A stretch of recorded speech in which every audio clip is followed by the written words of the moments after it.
insurance once I started working at Mills, so since July. Previous to that, I didn't have insurance. Well, I had insurance on and off for 5 years, so I'd say out of the 5 years, I had insurance for about a good maybe 1.5 years. Growing up as a kid, I had insurance on and off based on my mom's working. So throughout high school and middle school, yes. When I was younger than that, it fluctuated. Why did it fluctuate? Due to the cost of insurance. So I would say I'd had like minimal coverage, so I always had like, if an emergency happened, I could get medical care. But as for preventative care, I'm asthmatic. That always wasn't available to go to the doctor's office due to co-pays being too expensive and my mom not being able to pay them. What did your mom do? My mom actually works in the medical field. She works as a phlebotomist and a medical assistant. So you think because she worked in medicine that she would have better insurance? Why? You would think that, but her coverage was always, like, she was always covered, but based on the hospital that you worked for, the clinic, the coverage for dependents was it varied, or it would be really expensive, and she couldn't afford that. As well as phlebotomists and medical assistants are usually the lowest paid, so then that's based on coverage. As well as, like, she wasn't always working full-time, so then when you're working part-time, you don't get full medical coverage and things of that nature. Oh, okay. Are you insured through Mills? Yes, I am.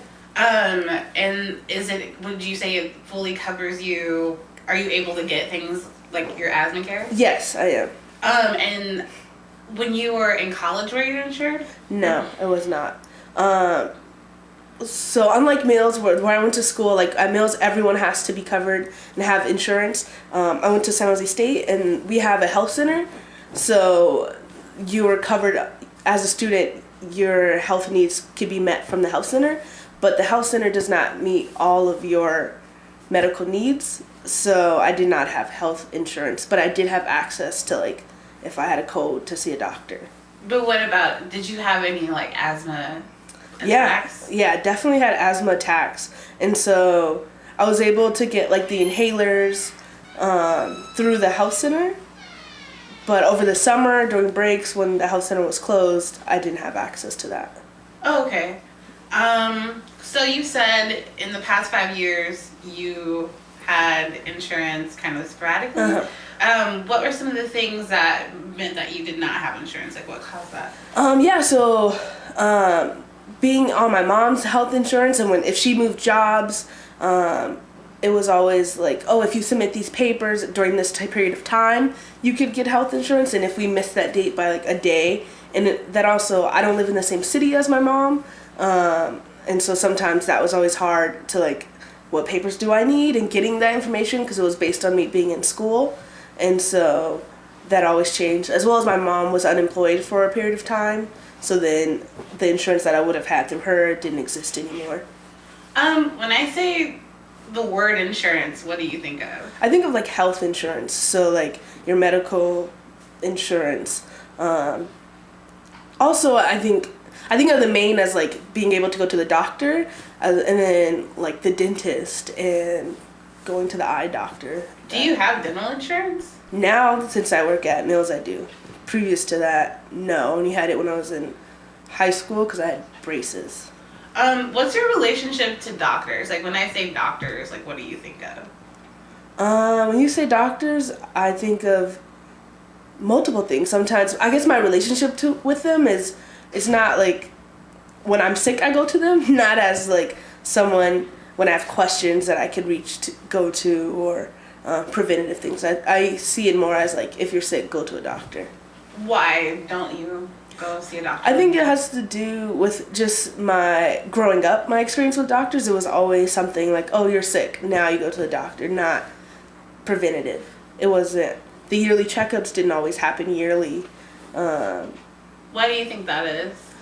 I think multiple reasons. I think of access, so not just financial access, but also physical access. My mom didn't have a car for most of my life, So even if we did have medical care, like if we did have insurance, getting to the doctor's office wasn't always available to us, like physically, like being able to take multiple buses, as well as taking off for my mom, for her taking off for work, me to getting out of school.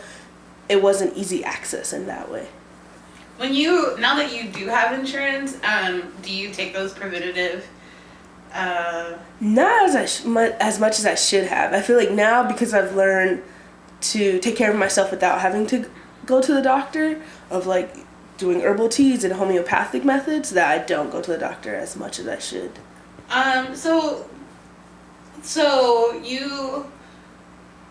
How have systemic things, like you talked about how you don't have, like growing up you didn't have access, or to go to the doctor.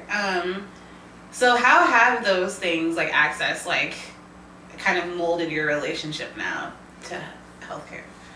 It definitely has molded it now that I have insurance and I have the ability to go to the doctor, and I work at a place that promotes wellness, so if I need to take off time to go to the doctor, that wouldn't be a problem.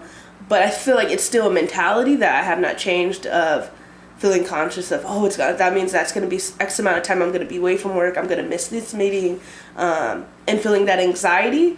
So not taking those steps has definitely molded the way I look at going to the doctor, or I look at accessing those things, just from my experience growing up. Did you, when you were a child growing up with asthma, when you were at the hospital, did you feel safe? I felt like I would be taken care of. And as a child, definitely I felt safe, because being a child with asthma, you're able to like skip the line and be the first one to be taken care of. As an adult, and a couple years ago I had an asthma attack, and my experience with the hospital was really negative. And just their kind of approach to me being a patient wasn't a very positive experience. So now I think it has changed. Can I ask what happened? Yeah, so I had an asthma attack. I was uninsured, so I went to the ER, and them just, why don't you have health, like all the questions and the berating. What were some of the questions? Why don't you have health insurance? Why did you wait this long to come to the ER? Why did you come at this time? It's really busy, because I think I ended up there at midnight, and they're like, well, if you came at 6 a.m., it would be a lot less busy, so you wouldn't have to wait. Can you choose what time you're having an asthma attack? No, you can't choose what time you're having an asthma attack. It's restriction of air, so you can't breathe. Yeah. So why would they ask you that question? I have no idea, and it really, I guess that's why I had such a negative experience, was because with asthma, it's not something that you can control. And all the preventative methods that I could do on my own without the medication I had done. And I've had asthma since I was about 2, so I know all the homeopathic methods. I know when I'm having an asthma attack and when I'm not, how severe it is it something that I could take care of on my own. So to be treated like I don't know anything, and that was really just insulting, as well as them feeling like they're irritated with me from reaching out to these services that are supposed to be offered. Was not a really good experience. Why do you think that they felt irritated? Like, why was that? Like, probably because they're overworked, and there's limited resources, as well as the hospital I went to was a private hospital where, if you're uninsured, I should probably went to like the county hospital, but when you don't usually go to a hospital and you're in panic, you don't know which one to go to, you pick the nearest one. And so they probably thought I should have been going to a different hospital, but I was at their hospital. Yeah. So was it an affluent hospital? Was it a rich hospital, or? I don't think I would per se rich. It's just private, so they're probably not used to getting patients who don't have medical insurance, because usually those people are directed to go to the county hospital. Okay. So I guess my question, the thing that I've been researching the most about is that women of color, especially Black women, have in every single like healthcare outcome the worst rate of of care or positive outcomes. Mm-hmm. And I guess my question is, why do you think that is? If you could reflect on like your past experience and then future experience, or not future experiences, but your past experiences. I don't know why that. From my personal experience, it was definitely. I mean, I was sick. I obviously wasn't the most. I mean, I was not rude, but I was probably not the most cheery person when you can't breathe and you're like, I need services, and you're asked to fill out all this paperwork, and so then I'm asking questions, and I'm not being passive. I feel like they weren't used to that, because the hospital I was in, it was in a low income area, so as well as there was a lot of English as a second language speakers there. So they probably weren't used to that, as well as it was late at night, so the type of people who were probably coming into the hospital at the time probably influenced their behavior towards me. But as my experience, not having access to preventative health care, so when I'm going to the hospital, it's because I am sick and it is severe. And so then the services I need are a lot more than if it was preventative. And also not being able to really like asking a lot of questions about the free services, because I didn't have the money to be able to pay for a lot of the name brand medication, or asking if can I get samples instead of actually getting the prescription, like, do you have samples of this, because People do that. Mm-hmm. Do you feel like you had to learn like a new culture, or not a culture, but like a culture of being like underinsured or not insured and interacting with those in that space? Oh yeah, I definitely had to learn about a lot of things, like knowing the difference between hospitals. Like a hospital is a hospital to me, right? Like I didn't know that, if you're uninsured, that you should go to the county hospital because they have emergency Medi-Cal that you could sign up for, so that all of your services are covered under that. If you do go to a private hospital and you're uninsured, that they have special grants that they offer and scholarships, so to make sure to ask about that and to apply for it. What times you should go to the hospital, if you are able to wait, which in some cases you're not, go in the morning, because in the middle of the night is the most busiest. To bring your own aspirin and Tylenol and the things that you can bring, because if you're in the ER and they give you those things, they will charge you like $200 for those things. So definitely through my network of people, learning how to navigate a system.